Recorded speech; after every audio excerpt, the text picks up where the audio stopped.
It's me. It's your friend, Shorking Ginger. Just your. Um, I appear to be flying solo today.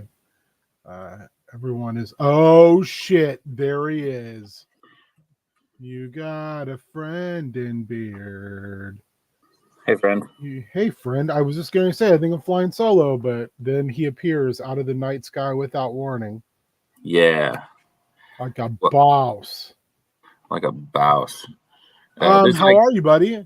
There's like 3 places in my home that I can sit and do this due to the like electrical things sorting out. So just sitting at the dining room table, hanging out.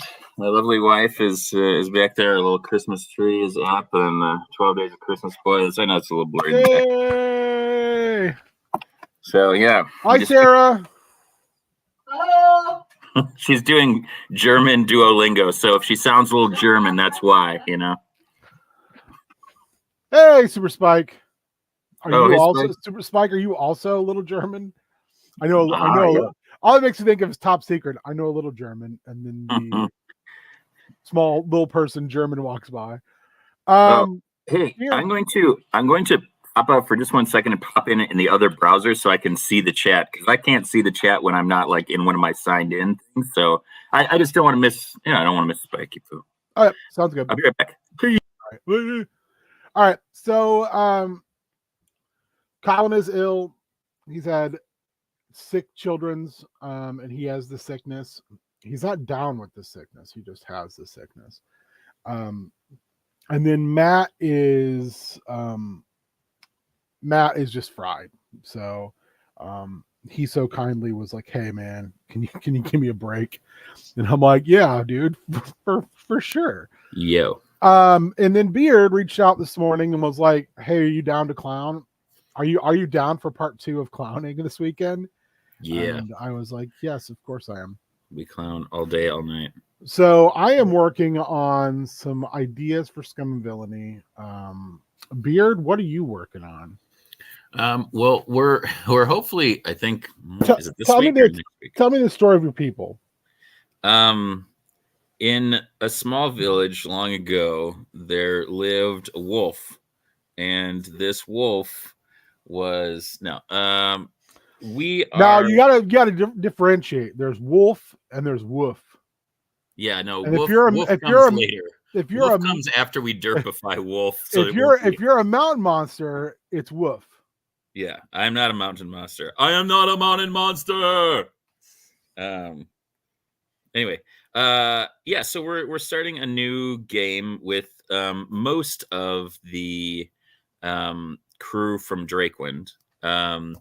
The Schwartzes have moved to a new home, and they finished the basement so that they could have kind of games and things down there, and didn't have to have it kind of rule the upstairs, because this is the first kind of single family home they've purchased. So that's very exciting.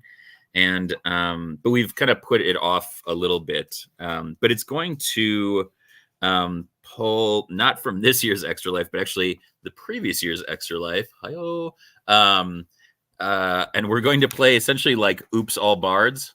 Oh, nice. Are you guys going to be a band? Is it going to be a band like your family band, or like Emmett Otter band? They are going to be, yeah. Please tell me you're going to borrow from Emmett Otter. Please. Oh, I'm going to be borrowing from a lot of stuff like that. Like all of anything that has a Battle of the Bands in it, I'm very, very much here for. Is this a long-term campaign, or is this going to be one of those like I've got an arc and we finish the arc up, we might do something else, or if it's going really well and I have more ideas, we'll keep running? I think it's probably, this is probably like the mini series with chance of kind of maxi series or full season order, but I think it's very much it's a pilot with the intention of something I think a little bit more to come, because we're trying to kind of find that balance for a new ongoing, and I don't know kind of what it is. We also want it to be flexible enough, which is why we were thinking of the kind of musical like band element, is that like we could have session musicians sit in for different adventures. I absolutely adore this idea. I think it's incredible. Yeah. So yeah, I'm pretty happy with it. I think everybody's, pretty excited about it. We're, kind of doing our best to um, figure out, like kind of what it looks like in practice, just because it's a little bit different than everything else we have going on. Let's see. I'm just trying to. Some of the people have landed on what they are going to play, and I was just thinking. I know that Joel. Let me see if I can find his. Yes. Do you mind if I share No, Joel's artwork here? no, please do. Please do. Let me see here. Share screen. Yes. Okay. Window. There we go. Yeah. So this is Joel's character. That is amazing. Which, as always, quite beautiful. God, he's so good. You can see he's got little hidden things in the kind of tuning up here, and he's got a little kind of satchel on his side. But yeah, just truly gorgeous as usual. And so yeah, we're kind of thinking through that right now. I was just kind of rolling through to see kind of what people had been talking about, but there's all different ideas. At some point, Joe was talking about his bard having a bass concertina. He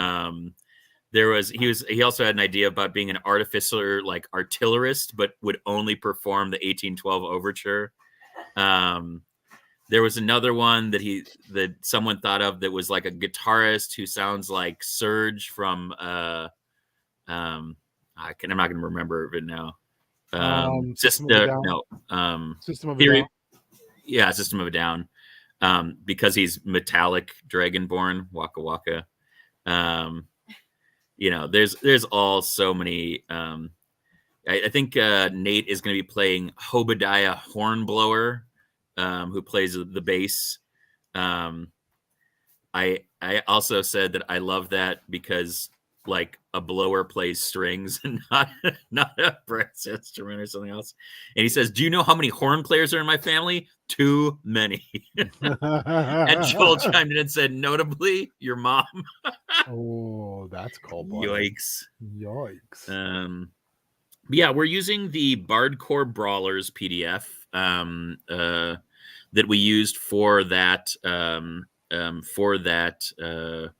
adventure. It is designed by Leon Barilaro, and has a lot of really great interior art and cover art by Ali Huber and Leonardo Boya. Really, it was a lot of fun. It was basically it was one of the first supplements that this guy ever designed, and he based it a lot on the scenes in Scott Pilgrim versus the World and what that would look like in D&D, which I thought was just awesome. And so yeah, that's kind of how it's set up. There's a system that basically pools the kind of charisma of the players, and there's like a shared charisma check in some of these that are basically called morale. So it's like the morale of the band. And so similar to the kind of scenes in Scott Pilgrim, they kind of battle back and forth. They have like a riff weapon table of I love this is a really interesting like subsystem. Yeah, absolutely. And actually, let me see here. I can share the technical question. Do you have any idea, Beard, on how to turn a web whatever file? I can't think what they're called now. Just bring it in and edit it. Like you can open it in like the Windows, like viewer. Just edit it and you can save it as a JPEG. I don't know how to open it in that. I just know how to open it in a new tab. I don't know how to open it in editor. If you save it to your computer and it's like a web whatever file, Yeah. if you double click on that and open it, you can save it as either a GIF or as a JPEG, usually just with the Windows like viewer. So yeah, I've got it opened up and I'm trying to save image as it says all files. All formats. It won't let me. It just says save. It's a WebP file, and I just don't know how to. Yeah, send it to me. I'll save it here if you want. Can I copy image? See, even if I copy it, it won't let me. Yeah, because it's a good map. It's a good map. And it tries real hard, but it saves as a web. All right, go ahead. I'm sorry. Did not mean to interrupt you. No, you don't have to be sorry. Anyway, I just wanted to show you the riff weapon table, which I think is great. So yeah, there's simple musical weapons, and I love. So when you have to take a instrument as a skill then? No, it's kind of like it's very similar to just like weapons. Only instead of weapons, that's what I'm saying. Basically, just have these. Do you have to? Take no, it but as there like are a skills skill? associated, like simple weapons or what have you. Instead, you're taking like percussion as a. Yeah, he hasn't done. They haven't done that and kind of developing it out like kind of feats. But if you take a feat that does this, like martial, weapon, whatever, like the kind of finesse, heavy, two-handed stuff, like does carry over. So it makes your musical weapon more powerful. Okay, so he associates certain instruments. Oh, sorry. Hey, Shaggy, didn't even see you there. Maybe. So it basically is like I took instruments and I stuck them into like simple and martial and specialist classes to associate with weapons. That's brilliant. So they have properties, but then he also added like things that are too big are stationary musical weapons. Okay. Which I think is brilliant. So kind of like siege weaponry. Yeah, right. Or even a piano, right? It's a finesse weapon, but it's stationary and it's versatile. So if you play it with two hands, that's just really smart stuff, that you could, essentially be doing that and like singing or something else. So yeah, that's kind of how it's gotten set up. And then you can also do things like crowd work, which will give you favor, which is essentially kind of allowing for essentially a way to do inspiration. But from that, they can expend favor to do different things, rush the stage, crowd surf, and each of these like actions that you can use with your favor allow you for different, to potentially get different, kind of boons for your band. So this is the Larkspur Music Festival is what I ran a couple of years ago for them. That our old friend Mick Nesbitt is a gnome that's running this Battle of the Bands tournament. But it's set on the Dragon's Tail, which is like a series of islands, kind of the archipelago of the main continent for Drakewind. And so we're going to be able to explore, some more of the world a little bit like that, maybe even like get over to the main continent. But yeah, it was a lot of fun. I think that the art in it is really beautiful. Yeah, it's very evocative. It's it's got a fun feel to it. Yeah, like they have different bands that you would go up against, and it feels very Scott Pilgrim versus the World, which I love. I love the books, I love the live action. I'm excited to watch the Netflix one just to get a little bit more of that world. But yeah, so yeah, there's all sorts of different things, and then they also have some magical items that you could give or you could win, and then they have essentially stat blocks for the different bands. So your band has a stat block and you have your own stat block. So it's pretty interesting to see kind of what that looks like. You have, special, things that you can do, taunts, other things like that. and fighting, like using weapons as like physical attacks, can get you like booted. And it's essentially like underhanded. Like you can try getting away with doing stuff to like screw with the other band if you're in a Okay. battle, but like physical attack is like against the rules. Yeah, it's So frowned upon. yeah. But yeah, very, very fun. You know, they had cool stage maps that I could use during Extra Life.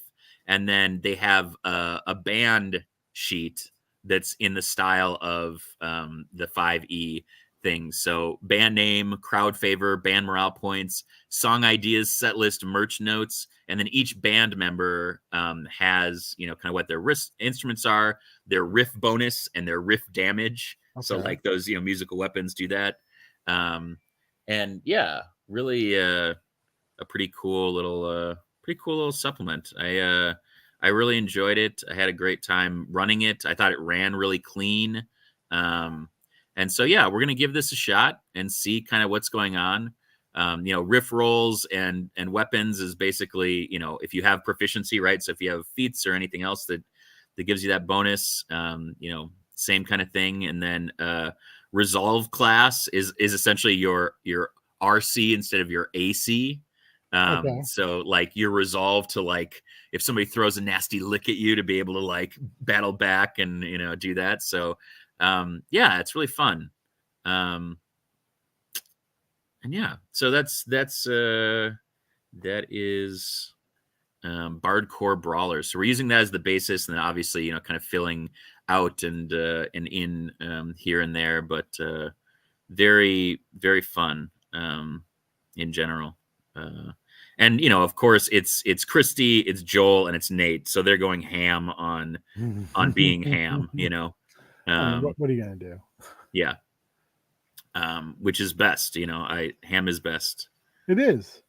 Hanzo loves or Ponyo loves ham. Ponyo loves ham. So That yeah, doesn't make it's fucking sense. it's good.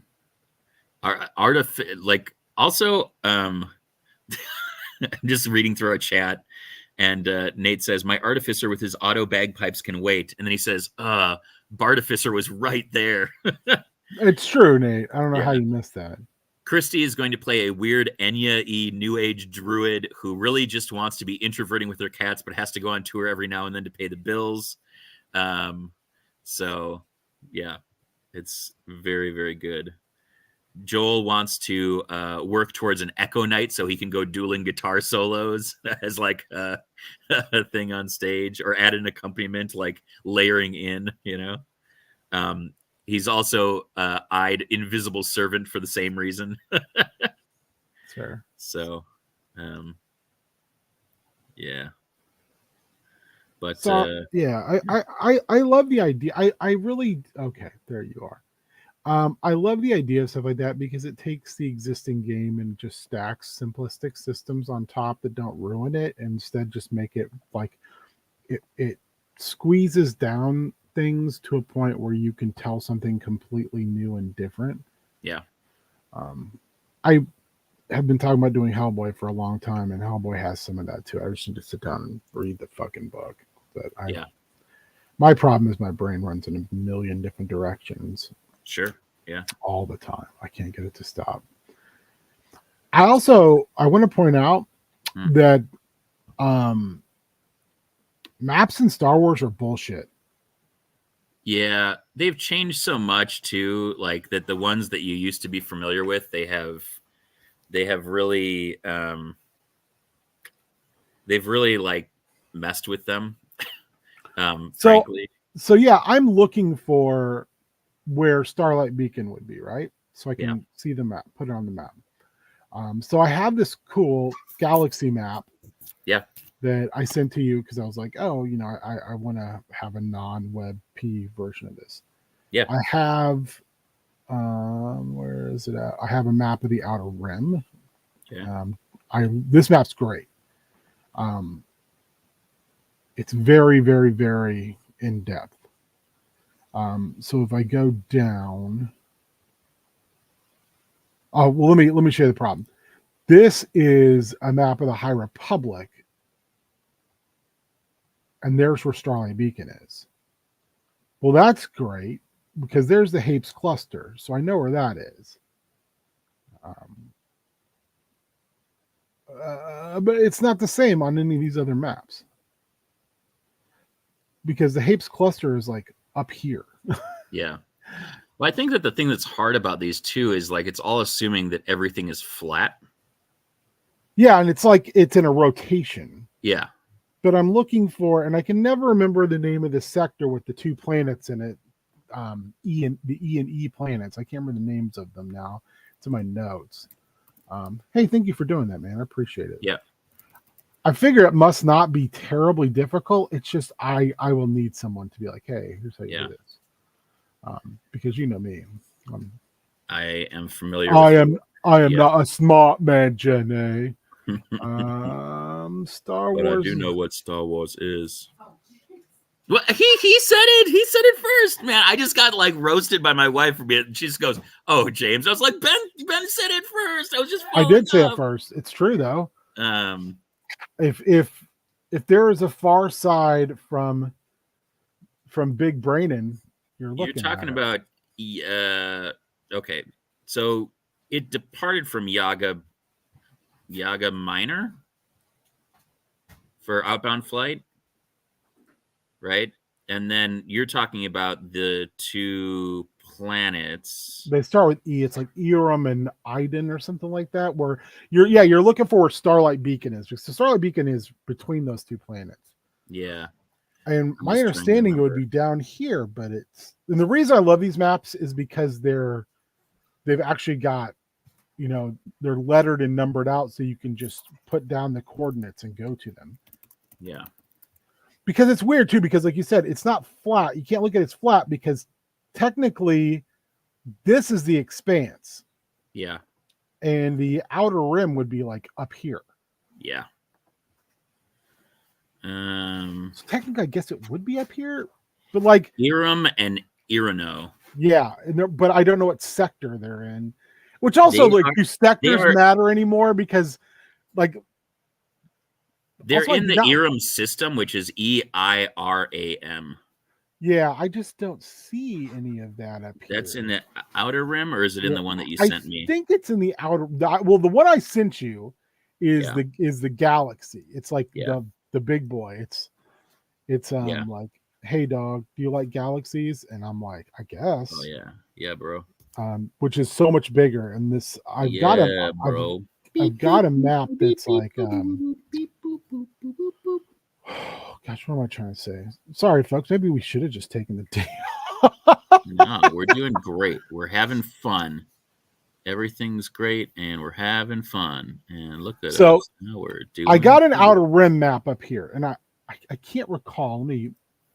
It's on the outer rim, so it would be up here, not down there.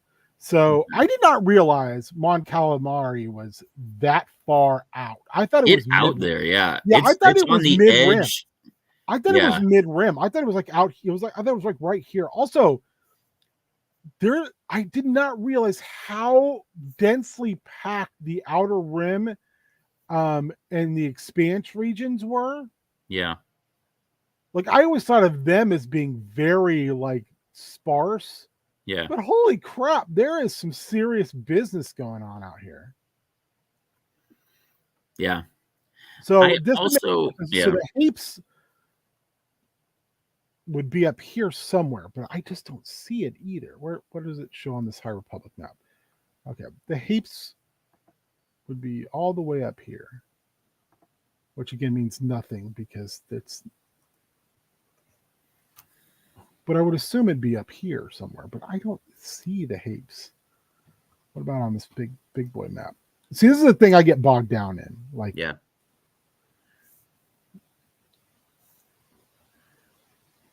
The minutia. Well, there's the tie-in cluster, which I always think is closer to the hut space because they had their big Worry boys. Yeah. Yeah, I don't know. Yeah, all these are out there. But yeah, I don't see those, and I wonder if it's just a matter of they haven't put them on. Yeah, it might be. So because they're at the edge of there's the Elam. outer But rim. it's not Elam, is it? It's Iram, Eiram, or Eronoh, which is E''Ronoh. So, like, just on the basis of educated guess, what do you think? Like, probably.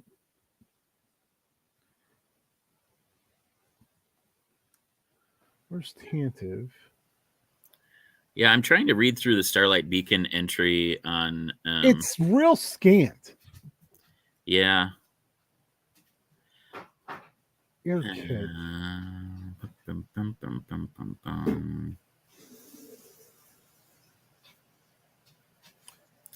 I'm just trying to feast. So, like, And I would assume it'd be out on the edge of the outer rim because it was supposed to be like a beacon yeah. out into the unknown. See if you can see Dalna. Dalna is one that they had to tandem jump to when they I love the name Megiddo as well, by the way. yeah. But it sounds like Dalna is very close because they had to tandem jump. They couldn't use the hyperdrives to jump. So that would be really, really close. Also, I mean, I know that it's like High Republic, so there's the whole like hyperspace lanes aren't as important, but I wish they would just be like, oh, it's on. Yeah, it's on this road. Yeah. Yeah. Yeah, bro. Deservo. No, it's actually Desevro, sorry. Dornia, is that what you said?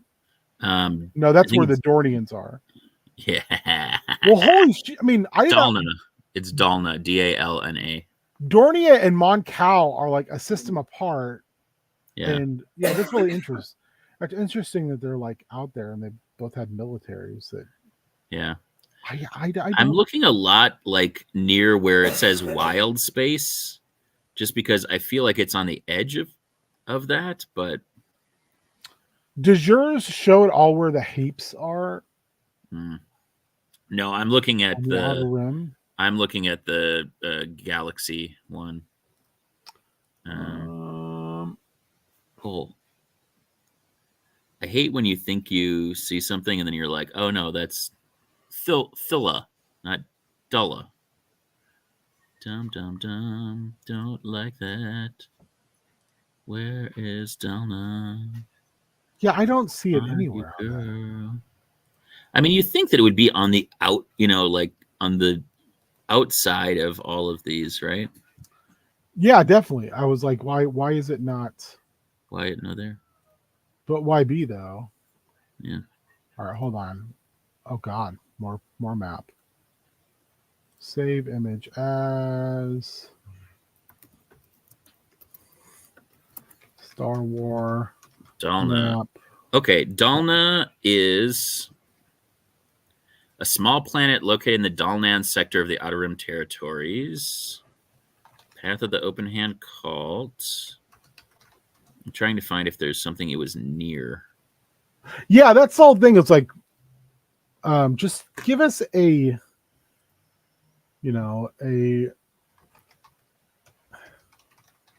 like a reference. A reference point. I mean, you can move. Tell me where it is in relationship to Tatooine, for crying out loud. We spend most of our time there anyway. Yeah. I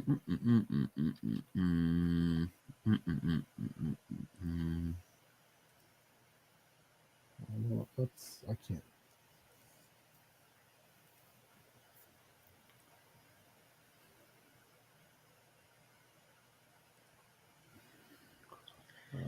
They said Dalna is not. Oh. The Starlight Beacon was towed to Dalna by the Halcyon and numerous other ships, so it's got to be close.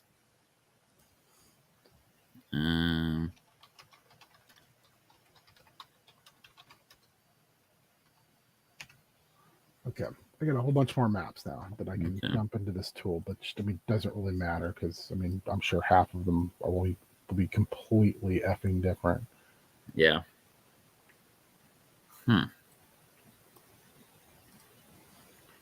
it's not. Riveting. Yeah. All right, let's open this map. Mm-hmm. Oh, I don't want to. What are you doing? Just open. Don't want that. Why do that? Why do that though? Why do that though? Do you still use Notion, or do you just use I the? haven't. I've never used Notion. I thought that you Notion don't was use it. something. No, Mike Shea uses it. Yeah, I thought that you used his like lazy DMs, the template. That I was there, no? use the template, but that's just because I am You're a spoopy boy. no I do his Patreon, so I have and I have all of his books. Mm. Yeah, Wow. I don't use Notion. I've never taken the time to try to learn Notion either. It's very fun. That's what I've heard. I've heard good. I like it a lot, and I would love, honestly, I would love to. I need to learn how to use it though. Will be the key. And It's very simple. It's just you can basically just link to different things. It basically operates like the dumbest GeoCities Angel Fire like website where you just like have all these different pages. You basically have a page for every attribute or like person or whatever. And then you like put a tag on it. So like if it's a character, it'll get sorted into characters. If it's an NPC, it gets sorted into NPCs. And then you have tabs for each of those, so you can navigate by kind of that logic. But then you can also, when you're like writing up notes, you can like write at whatever the Drongar. Is that what you said we were looking for? Delnar, or Delna, Dalna. It was in the like Dooku Lost books, from a couple years ago. I see Doran, but that's not it. This is really dumb. Why doesn't it show up on any of the maps? Oh no! You have a Sith in your midst. It's Cassandra. She's the only person who lives at your house that isn't you. She's erased it from the Jedi records. What are you reading from? Nothing. I'm just making stuff up. Oh, fair. Remember where he's just like Yeah. where Obi-Wan goes to look up Geonosis, or not Geonosis, but what's the planet that the cloners are on? Camino. Yeah, he's just like, but it's right there, and she's like, it must have been, it's like, it's not there. There's no way they can erase it from the Jedi records. And then he goes there and he's like, boom, man. Dornia, Mon Cal, Lothal are all like in the same area. Yeah, that's why Rebels had so much of those guys interacting in your area.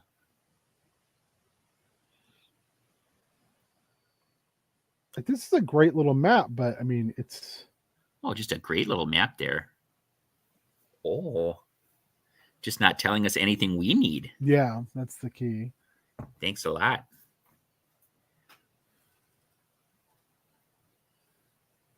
I'm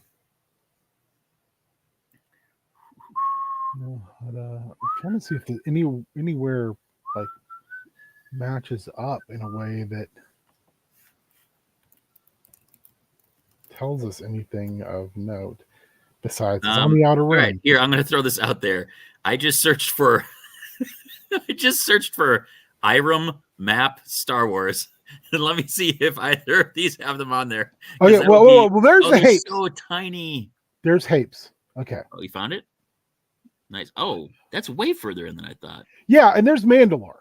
So, like... Oh, these are so small. Why are these so small? And why is Bothan Space? Bothan Space should be way down on... Oh, that's why. Because this does lay it out as flat. Oh. So that's way more difficult. Okay, so there's Mon Cal. Drongar, we knew that. Oh, dude. I'm gonna put this link both in the chat so people can check it out, and you. She's gonna fund an army of clones, man. Hey, man. Hey, man. I'll put it in our private chat too, so you can grab it. Back off, man. Hey, man. What am I looking at here? There. If you go to the private chat, Yeah. they're just two articles I found that have additional. One is an atlas of the High Republic, and then that first one is an essential atlas of Outer Rim sectors. And it's like broken up into sectors, so it looks like a map. Like each individual sector has a little thing. So I'm just looking to see. It's just a lot easier to read for me. It's so hard when you're like in the kind of trenches of these things, trying to figure out, because it's the IREM system, right? Yes. Carrion Dantis. Okay, I've got this now right here. Let's take a look. See what this helps all.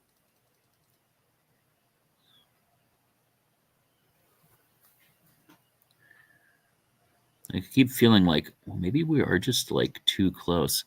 But this is like only Outer Rim, and then it positions it in relationship to Hut Space and Mid Rim and stuff like that, which I think is helpful. Yeah. And that's the thing, like it should still be out here. Yeah. Like on the edge. It should, yeah. There's Estrin.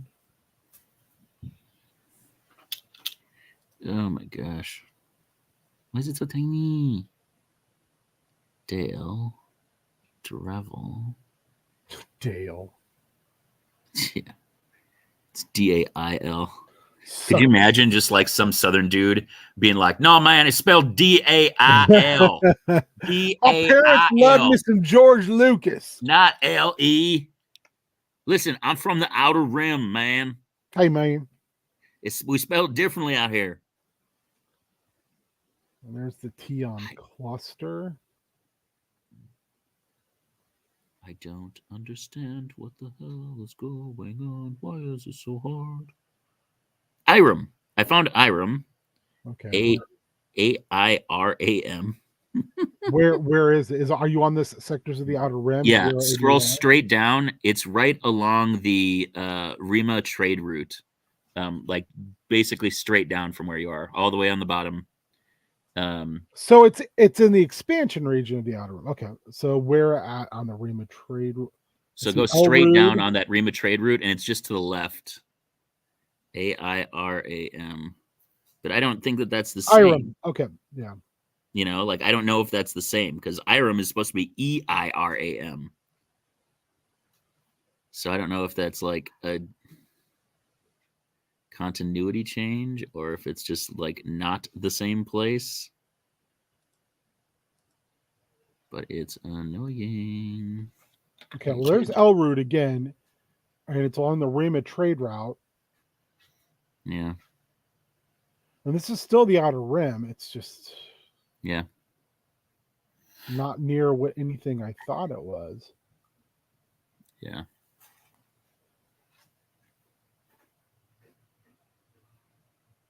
Oh, ooh. Okay, look at that second actually, hold on, stay on this map. Okay. And I'm going to see if I can Oh, it's really close to Utapau. go. Okay, so are you on that same one? Okay, so go out left where you see, oh, we're on a different map now. Go to the link, the second link I sent you in the private chat, the Atlas of the High Republic. They have Starlight Beacon on a map, and where it is in relationship to like Batu and Takodana and Naboo and Valo. Okay, so not that I map, see but it. the other one. Now I'm looking at it in a different. So there's Batu. Yeah. Where's Batu at on this map, though? Hey, bro. I got you half the way there. We're gonna have to find the rest of the way ourselves. Hey, brother. Hey, man. It's also in a WebP file, which can suck it. Oh, man. See, but I don't think the Batu is in the Outer Rim. I think it's in the expansion region. So that's what I always thought, was it was in the expansion. But Yeah. And see, I'm looking for Batu on here, but I don't see it. Yeah, this is annoying. Like what I really want is the sectors of the outer rim. I really want you know, as detailed one of the mid rim and expansion region, and then one of the core colonies and inner rim. You know, As Shaggy pointed out, it's the outer rim of Kentucky. yeah, because I cannot So find Batu would be, in theory, down here. I see Bakura, which is important. I see Mustafar. Yeah, that's the thing, Spike. I think that it's super. We're still on the rim of talking about like we're still on galaxies away. Yeah, you know? we're still on the rim of trade route. Yeah. So it should be somewhere. It's probably just in from that, though. It's in the expansion region, you know, instead. So that's why I'm like, okay, well, then it should be somewhere like right out there. Yeah, it should be like right here. Mm. Is there another map I can? Is this Flatboy? This is Flatboy. Okay, well, let's see if His boy Elrude. I'm just finding like dumb names. there's Megiddo. Ithor. Would it be on the other side because it's a stupid flat thing? Yeah, okay, there's Dagobah. So where's the... I need to know the names of these routes. Ooh. Okay, I just found one from the it's major trade routes of the galaxy. Let me see if I can share this with you. It has the level of detail, it has all of them all together. What scale is this map? Confusing. That's what scale it is. All right, I just sent you another one that's a JPEG, so we should be able to zoom way in on it. So I can't get much further in, and it's so small. So I'm looking at this one because this one's pretty good, but I'm trying to figure out, like, because it's flattened out. Yeah. It should be over here somewhere because, like,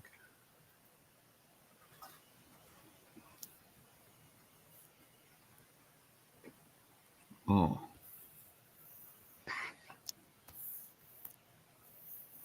This is okay. So I see Batu on this.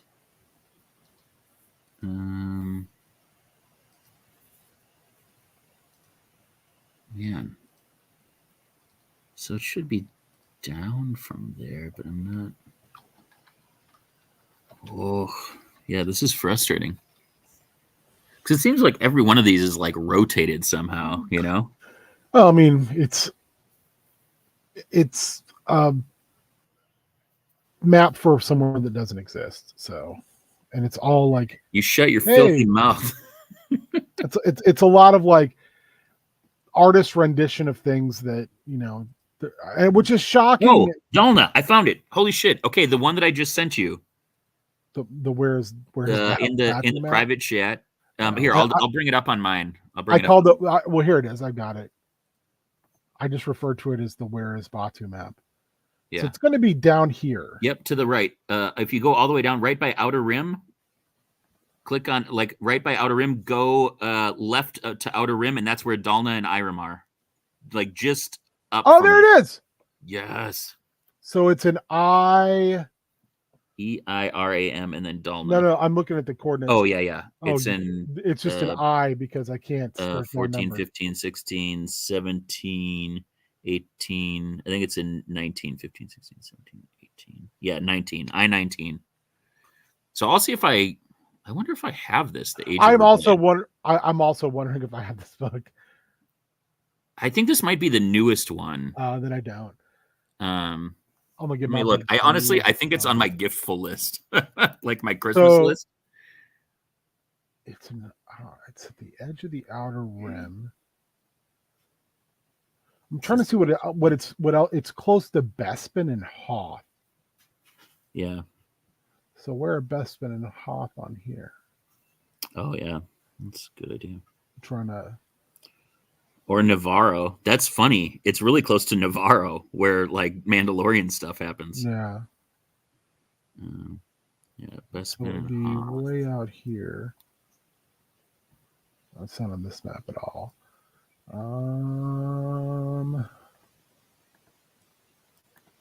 This one's flattened.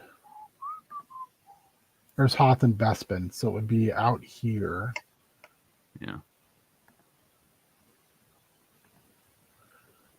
About This is why you just hitch a ride on a space whale and vibe. just vibe, Daddy. You're not wrong, Spike. It's going to be out here. At least there's Batu on this map. Yeah. So it'd be out here. Yeah. God, all that stuff's not indoors in that area. Wait, are you saying that we could go and party with the Ewoks? Ewoks. Sheesh. We can party with that one Ewok pilot that we Yeah. saw from the custom. I cargo. think that was a Wookiee pilot. Agree to disagree. Short Wookiee, tall Ewok. Short Wookiee. So it would be down where? It's an where- Iwi or Iwi. a Wookiee. So it's when you see a big dog and a small dog have a baby dog. Yes. I'm gonna mute for a second and let the doggos out. I'll be right back. Fair enough. So yeah, this was basically what we did this morning. Yeah.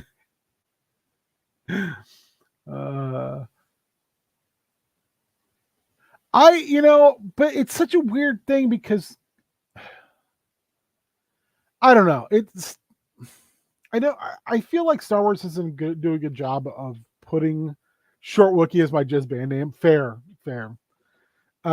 I don't think Star Wars does a good job sometimes of like trying to figure out where things are located, which is fine. I mean, it's but when you're trying to do something logistically for a game, and you're as stupid as I am about it, it frustrates the fuck out of you.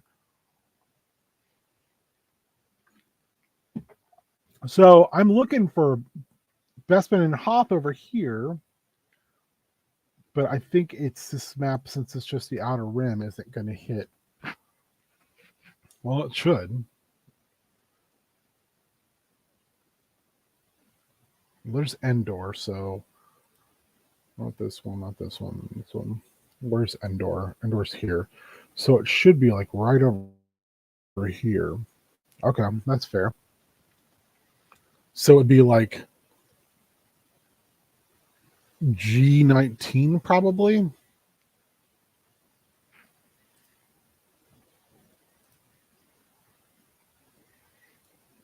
Take all of the, not all of them. I gotta figure that out. What was I doing? I don't even know what I'm doing anymore. I didn't even do any more notes off of my. That's not what I want to do. So let's go in here and let's open up.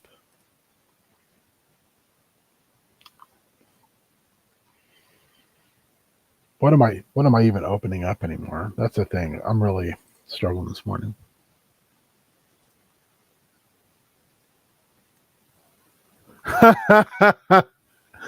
That's fair. Thank you, Super Spike.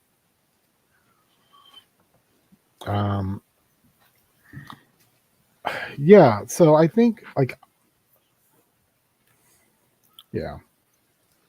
think we did it. Mm-hmm. I think we did okay. Yeah. I gotta find We made it happen.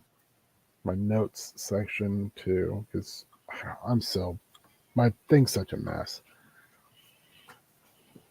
I'm just realizing, is that tomorrow? No. Okay. No. So yeah, just a little It's little the peek- following Monday, right? yeah, just a little You're peek behind the curtain.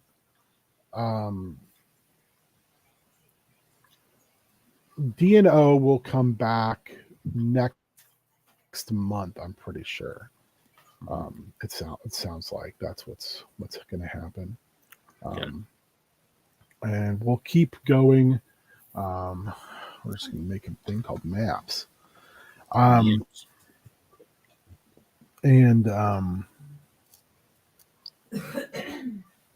unfortunately, or fortunately, depending on who you talk to,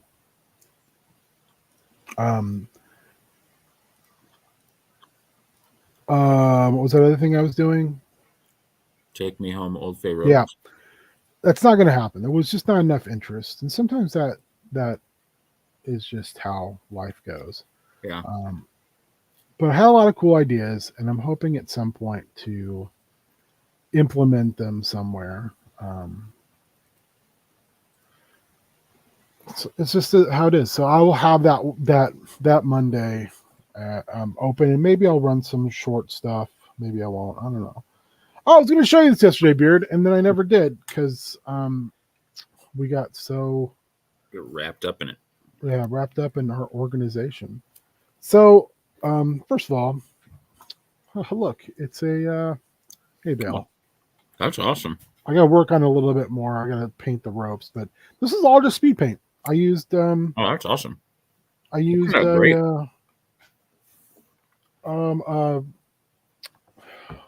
slap chop method. I'm working on this still, but it's been zenithal so far, and I've got like the red inside on the, you can't see it, and I got a bronze the outside, but it's starting to come together. Is that is that like a fantasy version of the ice cream maker?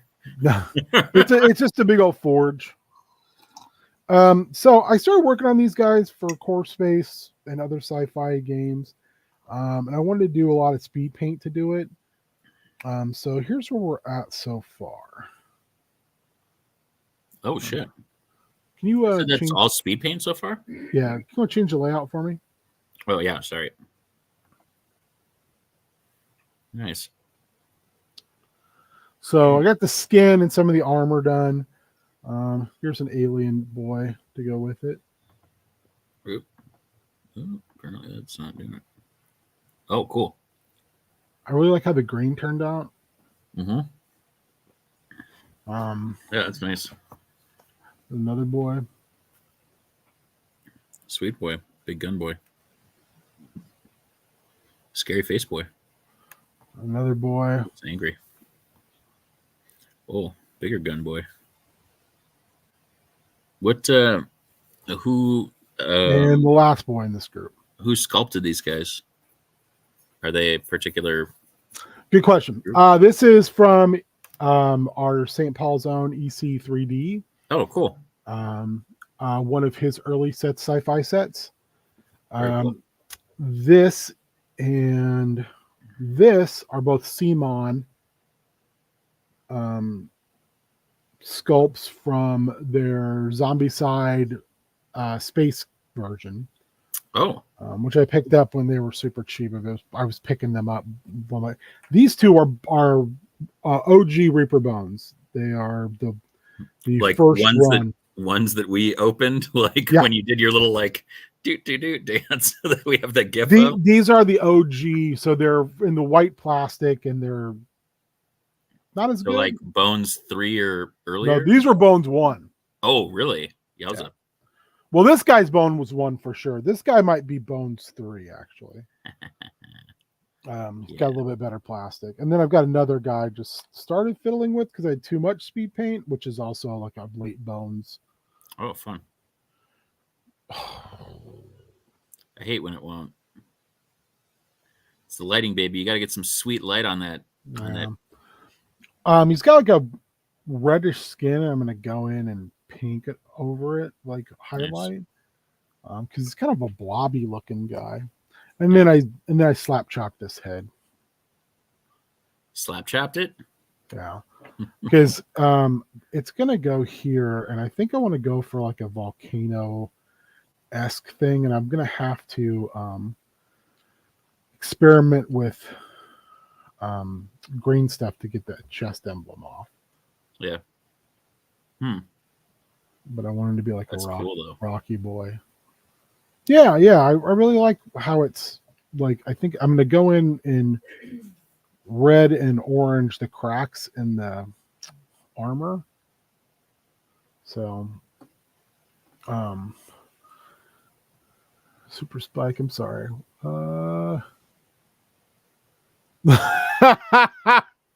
Fair. Um, I think it just was one of those things where I don't think anyone was that interested in learning a new system, no matter how simple. Um, and a lot of the people who play in the Monday night games are the same people, so I haven't been I think able to that find a that's way the to biggest thing that we draw could new do people. is like draw from a different or like a more expansive group, because I just feel like that's why Star Wars is enjoyable, is that it's a mixture of those two groups, you know, or like of the two different Star Wars groups, and I feel like it just leads to different dynamics. I think that that's what's hard with some of those things, where it's just like, oh, it's gonna be the same people. You know, is that going to be what we want, especially if we're doing it online? No, You know, no, maybe I agree. figure that out. But It's hard a lot of times, I think, to find people who are yeah, going to want to play. So yeah, you know, it's just there's a lot of people who are excited about the idea, yeah. but there's not always a lot of people who are excited about like playing. Actually, stepping in and doing it. Yeah, And that's I understand that. You know, yeah, playing is a commitment, I guess. Like not even I guess it's a commitment. yeah. But you know, what are you gonna do? We have good things that we're doing, so that's all I really care about. We're having fun. That's all I really give a crap about. I have heard about that, Spike. It's something that I've been thinking about for the rock and roll game, the Bardcore Brawlers game. I'll be back in a moment. Yeah. The I know a guy homebrew rule. Yeah, the Calrissian rule. It's basically where you can basically, and I can't remember how they explain it. I watched the same reel, but it's basically, you know, a story element comes up, and basically once per game session, you can basically be like, oh yeah, I got a guy for that. I find that to be really fun, especially because it helps build up more RP and build up more backstory, which I think is one of those things that for most of the games that I run, I prefer to have as much of that as possible in the game. If I never had to run combat and could instead have it be narrative and just have less of the focus on the violence and more on the, you know, adventuring, I think for most of the games that I play, it's one of the reasons why, honestly, when I was throwing out different games for the Drakewind crew, or as we're calling it, the June 21st Commission, because that's when we met for the first time, and we thought that was funny for some reason. But we are, you know, I threw out a bunch of things. I talked about running Avatar. I thought about running, you know, from the new series of books that they put out. You know, we talked about running a couple of different, more kind of like a grimdark system, and we talked about running kind of a like Fables-esque type of game. We talked about just kind of re-entering Drakewind like at an earlier period or a later period, and just kind of telling kind of stories there. But we decided on the band because we were just like, well, what's the most fun we've had playing? And that system was so kind of hands off and like go with the flow, and it was so little about actual like fighting combat, but like musical combat sounded like really enticing. It was like, oh, this entire story isn't driven by us like finding and killing something or finding and defeating something. It's about yeah, it was really like character driven and like you know, skills driven, like you're improving your skills as a means of doing that, which I think gets really lost in D&D. To be honest with you, you play through and everybody's so worried about like maxing out certain aspects of their character sometimes that you end up losing track a lot about like how your character changes as a result, which for me when I first started playing was the really enchanting thing about it, because I hadn't had that in the same way outside of playing like, you know, video game RPGs. But that story is told for you in the video game RPG. You know, your person grows, or they realize that they can do something, or they can reach a part of a map that they couldn't reach before as a result of like gaining a skill. But in D&D, it just seemed there was like another opportunity to like kill something better, or harder, or more expeditedly. And yeah, that didn't feel very exciting to me as something to run, or as something to kind of preside over, which sounds kind of weird, but it's like I don't know, like I've officiated weddings, and there's like certain people that I know that, well, I love them to death, I kind of secretly hoped they wouldn't ask me to officiate their wedding because I would have a hard time saying no. But I knew it just wouldn't be the kind of thing I'd want to preside over. Like, it just didn't feel like the right fit, either tonally or because of, the people, or because of like the size, or any numbers of things. Right. But similarly, this game, because it's three of my best friends, and that I don't want that to feel like a chore, which running can feel like a lot of the time, which,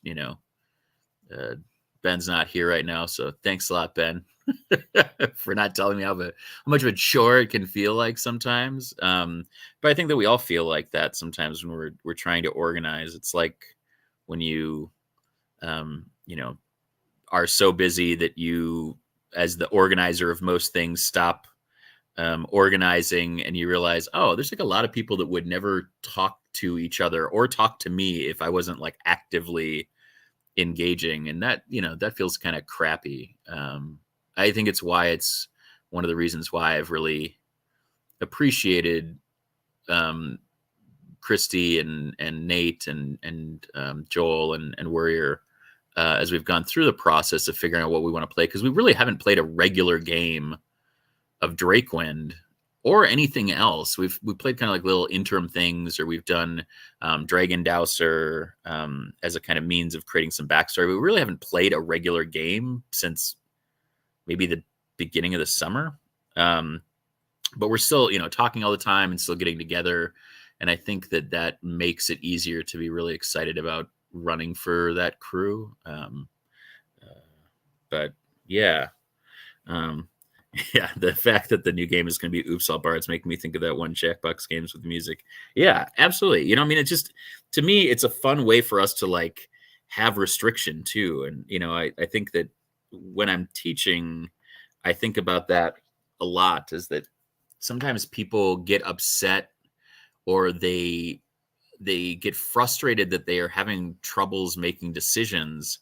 And usually it's because they're not actually restricting themselves. They're not engaging with the realities of a site, or the realities of material, or budget, or structure, or community, or users.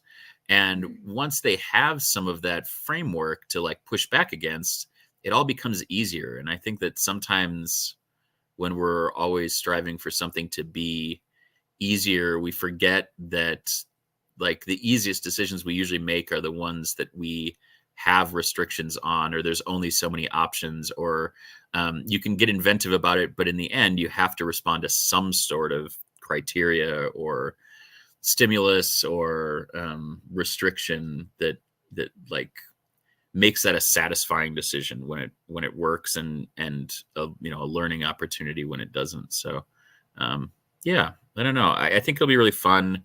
Again, just like calling it Oops. I don't think we'll call it Oops All Bards, but that's like kind of our code name for it, because that's what we kind of called it when we played Bardcore Brawlers for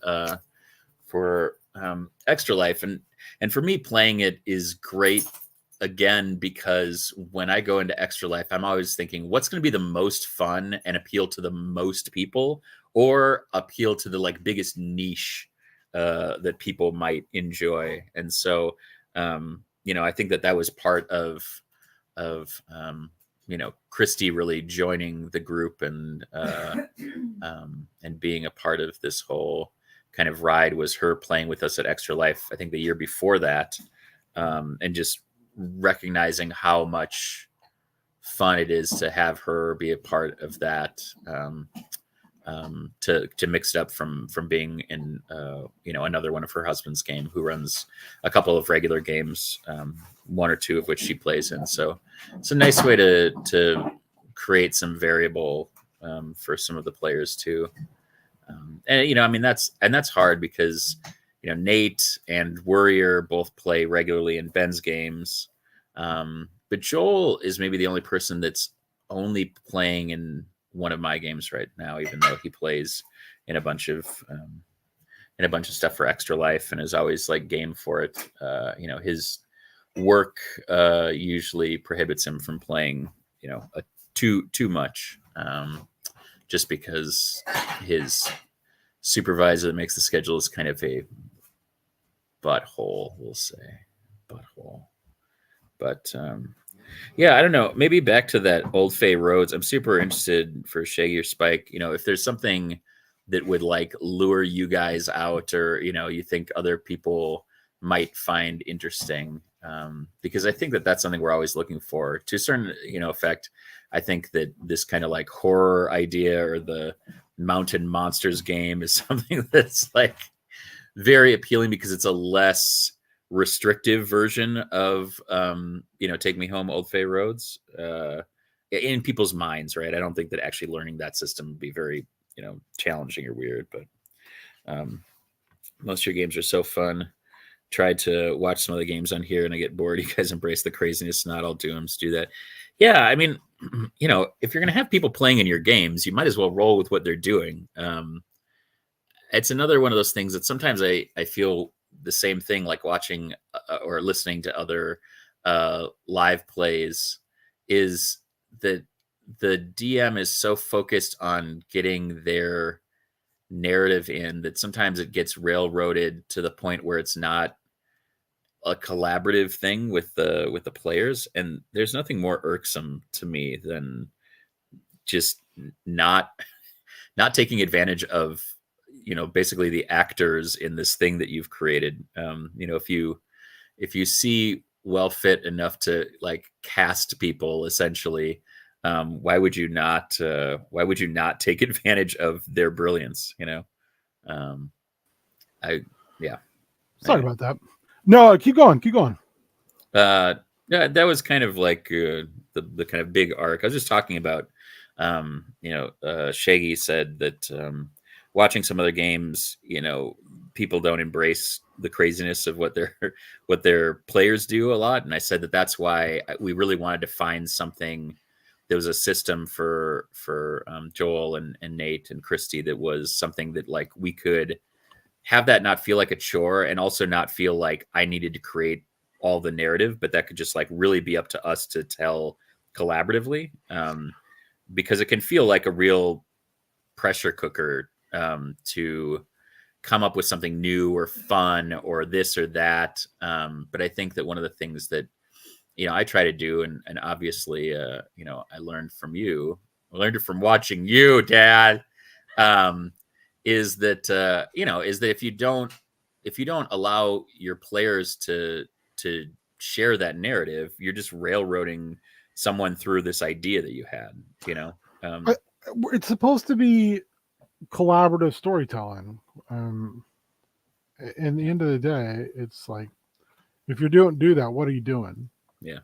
I mean, and that is not meant to shit on other people running games. No, absolutely. Everybody has their own style, and that's meant to say like, I don't understand that, because it's just not the way that I was taught how to run games, or learned how to run games, or the people that I enjoy most run games.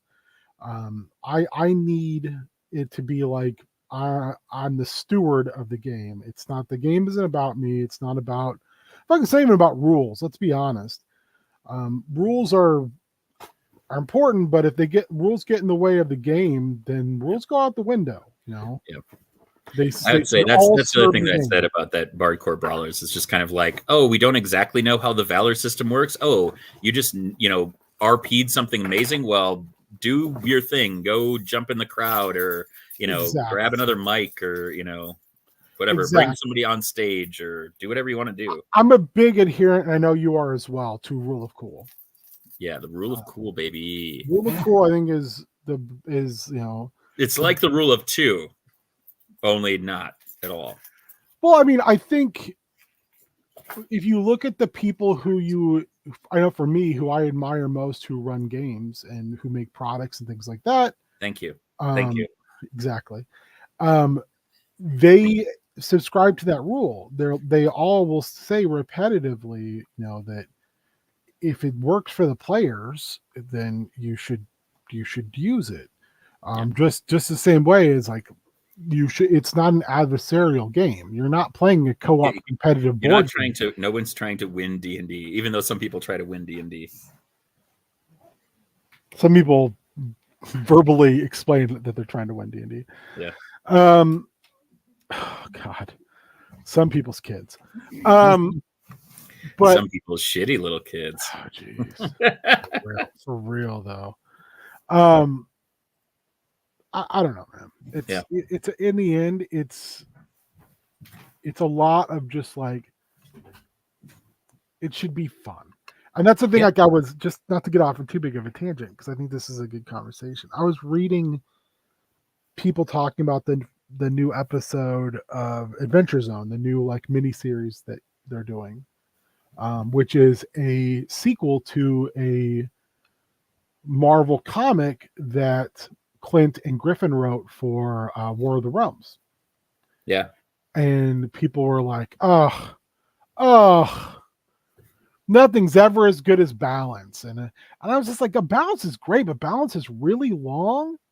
Yeah. And I thought that the Monster of the Week game there, Amnesty, was great. I thought Steeplechase was amazing. I've got certain issues with certain seasons that they've done, for sure. Like, I'm not a big fan of Graduation because I don't think Travis is good at running a game. But I what I will say is, like, someone pointed out in that thread, they were like, hey, if you don't like it, that's awesome. They're not doing it for you. It just happens that, because the whole thing is, they were like, it doesn't feel as, just like people playing a game. It feels like they're trying to manufacture like moments. And it's like, that's like almost every big money streaming game is that. Like, if you don't think that happens in Critical Role, then you're fucking stupid. It's just part of like trying to get people to watch your game. I mean, I get it. I try not to do that, but I know there's times where I'm like, oh, if I can, if there's a moment to be had here, if I just let it breathe, I'll do that. Yeah. But what I've also realized is one of the reasons to do that is because if you've got people who are very theater driven, things like that, they're wanting that moment. Yeah. They want that moment to be under the spotlight on the front of the stage and give their monologue. Yeah. And that's awesome. I love that. I love. So, I mean, I think there's a lot of other things out there. There's a lot of other actual play games that I thoroughly not just enjoy, but I find a lot of stuff to draw from. There was a Brian Posehn podcast for a while. I don't know if it's still going on, where they played. They would talk about like their old game. Mm-hmm. They had like Will Wheaton and Patton Oswalt and a bunch of people, and they like Patton Oswalt played a bard in those games, and he would show up with a song every single session. And they played it every week, and that was just and as they were saying, like, it was a bunch of comedians and a bunch of actors. Yeah. So you had to understand, shut the fuck up and let the joke breathe. Yeah. And when the actors want to act, just give them the stage to act. Yeah, for sure. And your game's going to be amazing. It's like you're basically getting free improv. So, I mean, I don't know. When I hear people like get all butthurt and like frustrated with that stuff, yeah, it's just like, what are you mad about? Yeah. Like, what are you frustrated? It's a game. There's so many different people running games now that you can watch. Just go watch something that you're going to enjoy. My thing is, I'm not running a game. I mean, as you can see by the hey, I love Shaggy, Spike, Mitch. You're basically you guys might as well be a part of like of the stream itself, just because no one else watches this shit, and that's fine. Because I don't do stuff and spend time prepping and run games for anybody else. I generally were doing it, and the channel was set up so we could kind of keep things going in between extra lives. Yeah. And if somebody enjoys it, that's even better. But I mean, if I'm going to run games anyway, why not just stick them on a stream? For me, it's just like we're not playing in person. My basement's not filled with people. So, at least I can do it in a fashion where at some point someone can stumble across it and go, oh, these guys were pretty funny, or these guys ran a pretty good game. And we're just lucky that the few of you who are diehards like what we do. I appreciate it. It's the same with all of it. Colin and I would bullshit about scary movies whether or not we were doing it on a stream or not. It's just now we have a dedicated time to do it. Meng on Meng's the same thing. I needed some motivation to keep working on things, and Colin wanted to make Lego. And since Tiny Meng wasn't a thing anymore, it was like, well, let's just do that. It's bad at games. I'm going to play video games anyway. Some of the hope is eventually other people will be able to take more time out of that and do their own thing. And Simple has. Mike has been killing it. I mean, it might as well be bad on Mike, because Mike's killing it constantly. Or good on Mike. Yeah, good on Mike. So, I mean, I think, that's like, I don't do for Extra Life all the heavy lifting that Beard does. And Beard does a lot of heavy lifting. Like this year, he did all the heavy lifting and then some. So my contribution is like, I just keep pumping stuff out into the world to keep the channels kind of active. That's my heavy lifting. And then when it's time to do stuff, I do stuff. Sometimes it's real good and sometimes it's just okay. Like this year it was killer, but there's been years where it's been bad. Yeah. There's the first year there was the puzzle dungeon, which is the lowest point of Extra Life. I don't even know if you can find it on a channel, but it's it's on channel. Yeah, we got it. Oh, don't worry, it lives on in perpetuity. If anybody, I'll bring it up right now. I'll put it in the chat so everybody can enjoy it. Hold on. You can watch me get just absolutely flustered and be like, okay, game's over. It's so bad. And I had other games that year that were okay. That game was just. Was it so bad? Because it felt so good.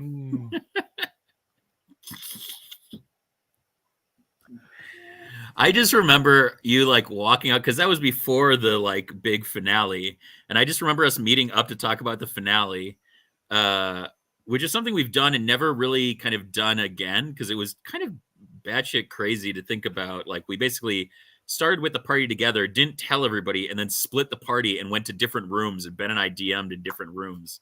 I thought Dave DM'd one of those. What's that? Didn't David DM one of those? No, he wasn't there. He wasn't. He didn't participate in that first one. I keep thinking it was you and I. Probably. The problem is you've put it out of your mind because Puzzle Dungeon just up all of that memory. Yeah. Puzzle Dungeon. Yeah, Puzzle Dungeon. I'm trying to remember what that one was called. It was called Horrible. No. Straight up horrible. It's called Beautiful. I tried to do something outside my wheelhouse that I don't like doing, and it was a unmitigated disaster. Gosh, yeah, that was a long time ago. I was like year one, I want to say. Yeah, so it would only, I think it would only be on our Twitch. I don't think it was even on our, or you know what, it might be on the old. Now I gotta look. Anyway. Yeah, that's like what I contribute is basically what I'm saying. And I'm real excited that we have met some just really amazing people. So like you guys, yeah, and who show up and want to be a part of things, and all honesty, really encourage us to keep wanting to do. Yeah, for sure. Because there are times, I mean, I'll be the first to admit where I'm just like, I do not want to do this today. Yeah. But I also try to remind myself that, Yeah. 2015. Oh, here it is, baby. geez, that's almost 10 years ago. Was it the dungeon that fell to earth? No, Aldous' musical Mind Maze. Or was that? No, that was Christie, I think.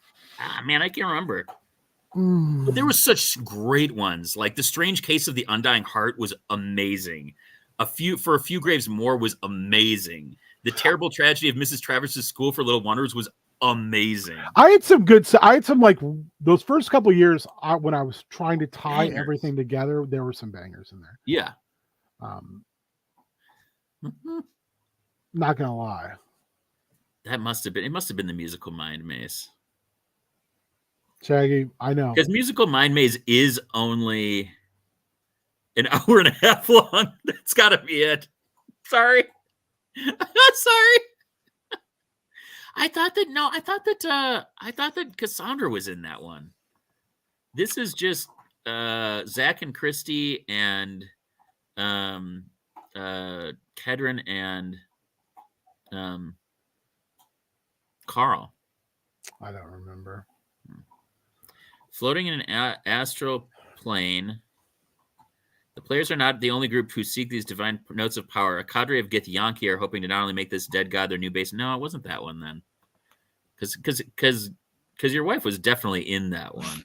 Yeah, she was in it. Because I think it was the dungeon that fell to Earth. Which is such a great name. Yeah, oh, dude, the names that year were amazing. Yeah, high above the world itself, it floats upon... Oh, this is 2.5 hours long, though, my dude. Only the intervention of one of the foulest races in all of Dungeons & Dragons has slowed the Lacanic Plague. The mission of the PCs is to invade this devastated Hulk space as it burns around them, find the soul of fire, and escape this condemned mission before it incinerates in the atmosphere. It's 2.5 hours. So maybe it was the other one. I don't know. Either way. Quite good. I don't know, man. Dungeon That Fell to Earth is just a riff on The Man Who Fell to Earth, which is a movie with David Bowie in it. And I really like, Well, if you guys want to watch from that year, for the first year we ever did it, I thought it was great. That's the link to the. We should move those. We should move those onto YouTube. Yeah. I want to say, these early years aren't. They're just here. Yeah. Where is Mitch to find something when you need him? True that. It's real bad. It's real bad. I don't think it's as bad as you remember it, but it is real bad. I can remember being visibly flustered. But I think that sweaty mom spaghetti like flustered. But I think that that's because they figured out the dungeons or the puzzles, right? Not that you did a bad job, just that they were like very clever. Yeah, right? I mean, I ran a puzzle dungeon, which I hate for people who love puzzles. And they just crushed it. And it was like, okay, well, I guess we're fucked. You win all of Dungeons and Dragons forever. So good. Yeah, and there were some amazing ones. This was we only streamed the main room on this one, partially because I think that I was like super anxious about running because I'd never run before. So the first time, I mean, Spike, if you ever feel about a certain way about not knowing whether you'd be good at board or tabletop games or whatever, like you have to understand, King asked me for like a year and a half, I think, before I would even play in one of his games. And then all of a sudden I got, the itch in my ass to raise some money for kids. And like on our podcast, I was just like, hey, guess what? I signed us up for this thing. We're going to run shit for money. And he's like, I'm not doing it if you're not doing it. And I was like, okay, I'll start to DM for this thing. Maybe not my finest moment, but I think that that's pretty fun. I think that we've done okay for ourselves. I was going to check before we wrap today and see where we're at on our 9-year total so far, because I think it's good. It's very good. I think very good. Yeah, I mean, hey, what are you gonna do? Hey yo. I think that we've done some good with what we have, and I think we'll continue to play games. And I think that might be the understatement of the century, but yes. Okay, so up until this year, we had raised. I have it in my spreadsheet. I don't know if I've ever shared this with Cassandra or you, or how much. I know that you guys, I know that she likes coordination and spreadsheets and things. But I have a donation spreadsheet that tracks every single year goals, outcomes, average donations for everybody to like help. So if people are like, I don't know where to set my goal, that like I can say like on average you raise this much, or if you're looking for X number of donations, like you can do this. I love that part of it too. So I hate it. I know. I hate it so much. All right, so we've raised $75,425.20 up until this year, and this year we raised $19,609, putting us at a 9-year total of $95,034.20. Not too shabby. It's insane. Yeah. It's insane. If I knew how, I would share with you guys the Scum and Villainy music that I made. But I don't know how to have you guys listen to that. Because I did make some new Scum and Villainy music, and I actually feel like it turned out pretty good. Yeah. Well, you just have to turn it on the 11th or whatever. Well, I mean, it'll depend. I don't know if you'll have your stuff up and running by that point. Yeah, but I could probably. No, don't say you can, because that's not a fair thing to ask of yourself. Well, but that's I'm not creating or having to like edit the audio files in there. That's just dropping in a new audio file. But my original file is on my other computer. Yeah, I'm trying to avoid taking my entire setup out of the basement and like plugging it in somewhere else. No, it shouldn't. But yeah, I mean, like I said, I think we do some good stuff. I think we both really want to do good, and we've gotten better as we've gotten older of realizing like where our skills are.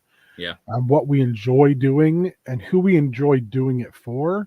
Yeah. I think we both have been like at times now gotten to a point where we're like, hey, I don't want to do things for these people anymore. Yeah. And a lot of respects, just because they're exhausting. So, and that's fine. Yeah, for sure. You should be allowed to do that. Yeah. So I agree. I think that has helped, and I do encourage people to go watch other people's games. Yeah, for sure. I encourage people to. Yeah, I do too. I mean, I listen to a couple different actual plays, and there are groups where I will like, oh, they put a video out. Like if there's a new Acquisitions Inc. game, I will generally watch it. Cassandra and I will watch it together. But you can go back and when those things do go up on. If you want to find them on Twitch, go ahead. I'm sorry. But you can watch some of those super old Extra Life things, and you can see like us change and get better at running games, in my opinion. Yeah. Sometimes I think that the imagination fodder may have been at times better. I wish sometimes that I had the same ideas now that I had at that point, because I'd be better at realizing them. Maybe, but at the same time, some of them turned out pretty good. Yeah, for sure. And this year was super fun. This year, it was. I mean, if you want to see like what I want games to be, it's Night of the Living Boomers. Yeah, where it's just people just going buck wild and having fun. I mean, there's a lot of like people just laughing and having a good time in that game and just being crazy. I mean, a couple years ago when I ran that low-powered supervillain game was very similar, where Ryan just hit people with fucking trains constantly. Those type of things I think are really fun. And they're really good in like one shot. for ongoing games, I think it's got to be a little more dialed in. That's why I do like miniseries games, because you can get the best of both worlds. Yeah. People drive it like you stole it. Yeah. Yeah. Yeah. And I don't mind that. I also feel like if you're going to play, you have to figure out what your level of investment is. Yeah. Like, I don't generally have a huge attachment to a character. Like to the point where, like, oh, if they die, I'm going to be heartbroken about it. Yeah. But I do know that some people do. They're like, they put a lot of time and effort. For me, it's like, it's all the same no matter what. And I just want to play long enough to see where the end is. Mm-hmm. Whether it's the ending I choose or it's the ending that the game chooses for me, or bad decisions choose for me. But I do understand, like, people who are like, hey, I spent hours making this character because making the characters are hard for me, or they've been like, I got 50 pages of backstory, that I totally understand, when they're just like, I don't want my character to die. I'll do whatever I have to do. So that's the beauty of it. Everyone comes at it from a different angle. Yeah. The Lord comes at it from different angles. Sometimes he comes in sideways, sometimes from underneath, like a sneak attack. So yeah. Beard, thank you. Where can they find me? Well, first of all, thank you for coming on. And This is fun. I honestly, like, I got up today. Sarah made coffee. We sat in our little, like, nook. She, like, sat there and knitted, and I sat on the love seat, and I read Hi, Huey. out loud. Oh, Huey. Hi, Huey. Hi, buddy. You're fine, Uncle Ben. Hi. Oh, Ruby too. And Ruby too. Oh boy. Hi, guys. Yes, hi. Yes. Ben, come here. So yeah, we did that, and I read the rest of the third stave and the fourth and fifth stave of Christmas Carol, and tried not to cry, because, man, if you've never read the Christmas Carol, like, literally, if you've never read Dickens' Christmas Carol, for all three people that are watching, and Ben, read the Christmas Carol, because you'll notice two things. One is shit. What? Oh, I heard it's amazing. I have not seen it. Is it in theaters or is it streaming? I heard it's spectacular. I heard it's. Yeah. I watched a review yesterday where a guy was like, normally when I watch Godzilla movies, I don't really give a shit about the people. But in this Godzilla movie, I actually gave more of a shit about the people than I did the monster, to the point where I was like, oh, I hope Godzilla does not kill these people. No, dude, that's amazing. Congratulations. Yeah, awesome. I'm watching it. Spike, do you have a spoiler-free review besides Blue Boy? I expect you to lay it out for us on Thursday for Spoopy Boys when we get. Oh, I didn't even think about that. That gives you some time to think about what you want to say. Yeah. Think about it, Spike. Think about it. So you were reading Christmas Carol. Yeah. If you've never actually read Christmas Carol, do so. I'll say the reasons are twofold. My reasons are twofold. One is it's incredibly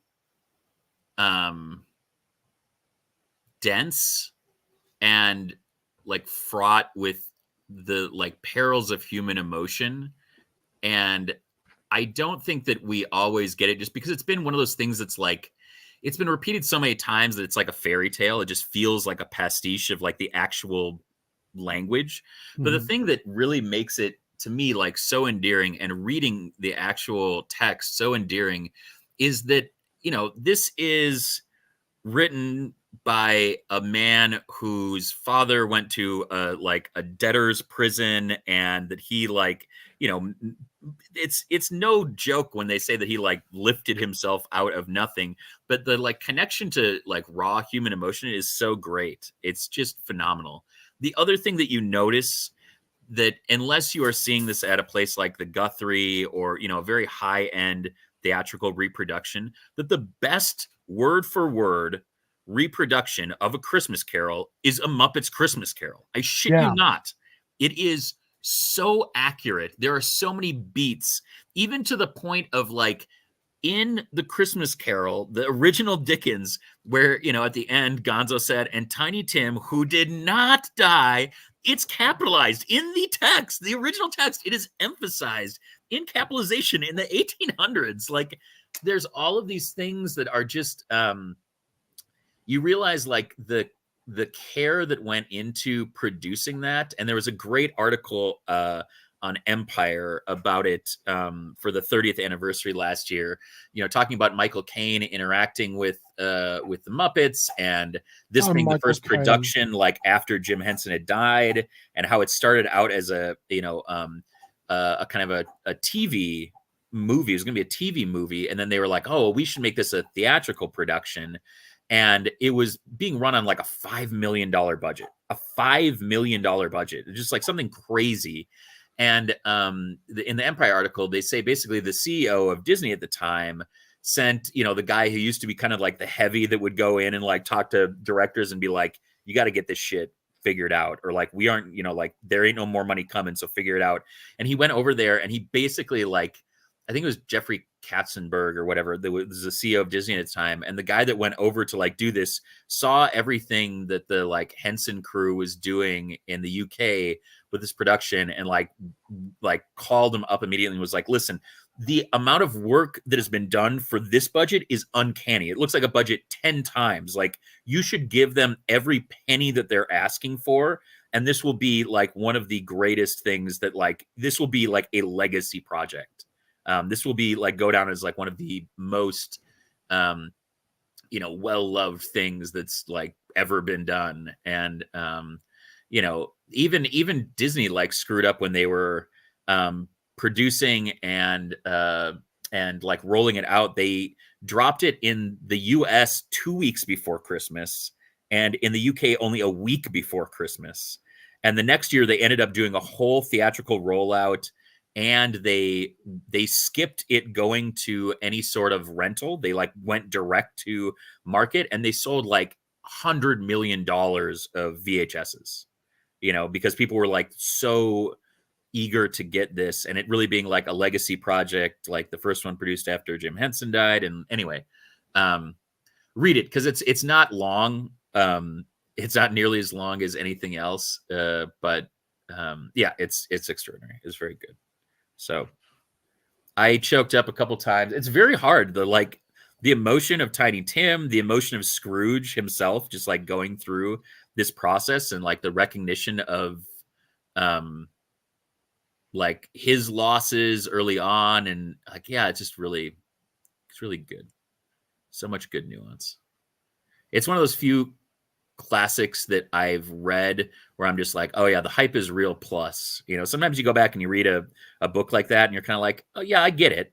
But like, I think it was very popular because it was a message of the time, or of a changing, you know, epoch in terms of socio-political or, you know, socioeconomic commentary. But this is just such a timeless, like, human tale. So anyway, that's my Christmas. I'm a Christmas boy. But this is very much Christmas boy. My favorite. The spirit of the season is infectious in it. So, yeah. Well, again, thank you for coming on. And this is great. I love it. Shaggy and Spike, thank you for joining us. Where can people find Yo Ass? Mostly grading and trying to wrap up the semester, but I will be back for Star Wars.